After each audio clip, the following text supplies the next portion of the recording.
Hello বন্ধুরা, তোমাদের রিম্পা লাইফস্টাইলের আরও একটি ভিডিওতে স্বাগত। তোমরা সবাই কেমন আছো বলো? আশা করি ভালো আছো সবাই, আমিও খুব ভালো আছি। তোমরা টাইটেল আর থাম্বনেল দেখে বুঝতে পেরে গেছো আজকে আমি তোমাদের সাথে কী রেসিপি শেয়ার করছি। আজকে আমি একটি আপেলের রেসিপি শেয়ার করছি। দেখো, প্রথমেই একটা আপেলকে ছোট্ট ছোট্ট করে কুচি করে কেটে নিলাম। আমার বাড়িতে যেহেতু একটাই আপেল ছিল, তাই একটাই আপেল আমি দিলাম। তোমরা চাইলে এতে দুটি চারটি যতগুলো খুশি আপেল নিতে পারো।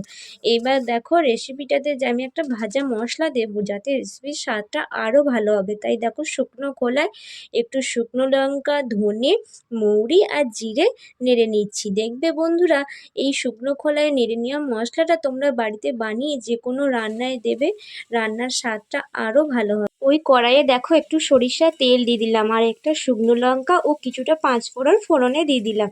এবার কিছুটা দেখো আদা কুচি দিয়ে কুচনো যে আপেলগুলো কেটে রেখেছিলাম সেগুলোকেও দিয়ে দিলাম, দিয়ে একটু ভাজা ভাজা করে নিচ্ছি। দেখো একটু ভাজা ভাজা প্রায় হয়ে এসেছে, বেশ কিছুটা জল দিয়ে দিলাম, একটু নুনও দিয়ে দিলাম, দিয়ে কিছুক্ষণের জন্য ঢাকনা দিয়ে দিলাম যাতে আপেলটা একটু ভালোভাবে সেদ্ধ হয়ে যায়।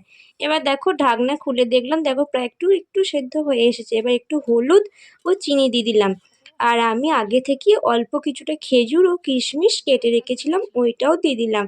এক চিমটে গোলমরিচ গুঁড়ো দিয়ে দিলাম। এবার দেখো খুন্তি দিয়ে একটু ভালো করে হলুদটাকে নাড়াচাড়া করে নিচ্ছি যাতে হলুদটা সব কিছুর সঙ্গে ভালোভাবে মিশে যায়।